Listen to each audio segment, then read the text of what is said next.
संस्कृतस्य गङ्गा प्रवहति देवोऽपि संस्कृतं कथयति। नमः संस्कृताय। संस्कृत गंगा प्रयागराज में स्वागत है आप सभी का। मैं ब्रह्माजी द्विवेदी आज अभिज्ञान शाकुंतलम के चतुर्थ अंक से मुख्य जो 22 श्लोक हैं उन्हीं का मैं वाचन करने जा रहा हूँ। नेपथ्य से दुर्वासा ऋषि के द्वारा शाप के रूप में यह श्लोक बोला गया। विचिन्तयन्ते यमनन्यमानसा तपोधनं वेत्सि न मामुपस्थितं स्मरेष्यते त्वां न सबोधितोऽपि सन् कथां प्रमातः प्रथमं कृतामिव। शिष्य के द्वारा यह श्लोक बोला गया है। यात्येकतोस्तशिखरं पतिरोषधीनाम् आविष्कृतोरुणपुरःसर एकतोर्क तेजोद्वयस्य युगपद्व्यसनोदयाभ्यां लोको नियम्यतैवात्मदशान्तरेषु अन्तर्हिते शशिनिशैव कुमुद्वती मे दृष्टिन्ननन्दयति संस्मरणीयशोभा इष्टप्रवासजनितान्यबलाजनस्य दुःखानि नूनमतिमात्र सुदुस्सहानि। प्रियंवदा संस्कृतम आश्रित्य श्लोक बोलती हैं। दोष्यन्ते नाहितं तेजो दधानां भूतये भुवः अवेहितनयां ब्रह्मन् अग्निगर्भां शमीमिव। द्वितीय शिष्य यह श्लोक बोलता है। क्षौमं केनचिदिन्दु पाण्डुतरुणा माङ्गल्यमाविष्कृतं नेष्ठ्योतश्चरणोपरागसुभगो लाख्यारसः केनचित् अन्येभ्यो वनदेवताकरतले आपर्वभागोत्थितैः दत्तान्याभरणानि नः किशलयोत् भेदप्रतिद्वन्द्विभिः। काश्यप जी के द्वारा बोला गया श्लोक।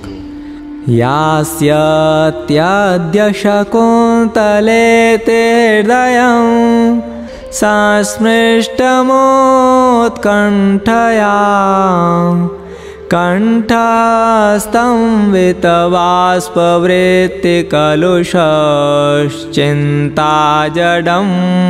दर्शनम् वैक्लव्यं मम तावदेदृशमिदं स्नेहादरण्यौकसा पीड्यन्ते गृहणा कथं नूतनया विश्लेषदुःखैर्न वै।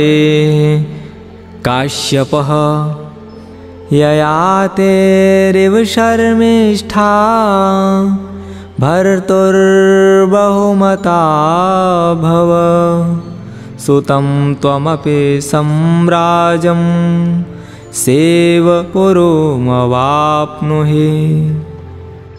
काश्यपः अमिं वेदिं परितः क्लिप्तधिष्णयाः समिद्वन्तः प्रान्तसंस्तीर्णदर्भाः अपघ्नन्तो दुरितं हव्यगन्धैः वैतानास्त्वां वह्नयः पावयन्तो। काश्यपः पातुं न प्रथमं व्यवस्यति जलं योष्मास्वपीतेषु या नादते प्रियमण्डनापि भवतां स्नेहेन या पल्लवं आद्येव कुसुमप्रसूतिसमये यस्याभवत्योत्सवः सेयं याति शकुन्तलापतिगृहं सर्वैरनुज्ञायताम्। कोयल के द्वारा आशीर्वचन। अनुमत गमना शकुन्तला तरुभिरियं वनवासबन्धुभिः परवृतविरुतं कलं यथा प्रतिवचनीकृतमेभिरीदृशम्। आकाशे आकाश भाषित श्लोक। रम्यान्तरः कमलिनी हरितैः सरोभिः छायाद्रुमैर्नियमितार्कमयूखतापः भूयात्कुशेशयरजो मृदुरेणुरस्या शान्तानुकूलपवनश्च शिवस्य पन्था। प्रियंवदा के द्वारा कहा हुआ श्लोक। उद्गलितदर्भकबलामृग्यः परित्यक्तनर्तना मयूराः अपसृतपाण्डुपत्रा मुच्यन्त्यश्रोणीवलताः। काश्यपः संकल्पितं प्रथममेव मया तवार्थे भर्तारमात्मसदृशं सुकृतैर्गता त्वं चूतेन संश्रितवती नवमालिकेयम् अस्यामहं त्वयि च सम्प्रतिवेतचिन्तः। काश्यपः यस्य त्वया व्रणविरोपणमिङ्गुदीनां तैलं न्यषेच्यत मुखे कुशशोचिविद्धे श्यामाकमुष्टिपरिवर्धितको जाते सोऽयं न पुत्रकृतकः पदवीं मृगस्ते। काश्यपः उत्पक्ष्मणोर्नयनयोरुपरुद्धवृत्तिं बाष्पं कुरु स्थिरतया अनुबन्धम् अस्मिन्नलक्ष्यतनतोन्नतभूमिभागे मार्गे पदानि खलु ते विषमीभवन्ति। अनसूया के द्वारा कहा गया श्लोक। एषापि प्रियेण विना गमयति रजनीं विषाददीर्घतरां गुर्वपि विरह दुःखम् आशाबन्धः साहयते। काश्यपः अस्मान् साधु विचिन्त्य संयमधनानुच्चैः कुलं चात्मनः त्वय्यस्याः कथमप्यबान्धवकृतां स्नेहप्रवृत्तिं च तां सामान्यप्रतिपत्तिपूर्वकमियं दारेषु दृश्या त्वया भाग्यायत्तमतः परं न खलु तत् वाच्यं वधूबन्धुभिः। काश्यपः शुश्रूषस्व गुरून् कुरु प्रियसखे वृत्तिं सपत्नी जने भर्तुर्वे प्रकृतापि रोषणतया मा स्म प्रतिपङ्गमः भूयिष्ठं भव दक्षिणा परिजने भाग्येष्वनुत्सेकिनी यान्त्येवं गृहिणी पदं युवतयो मामाकुलस्याधयः। काश्यपः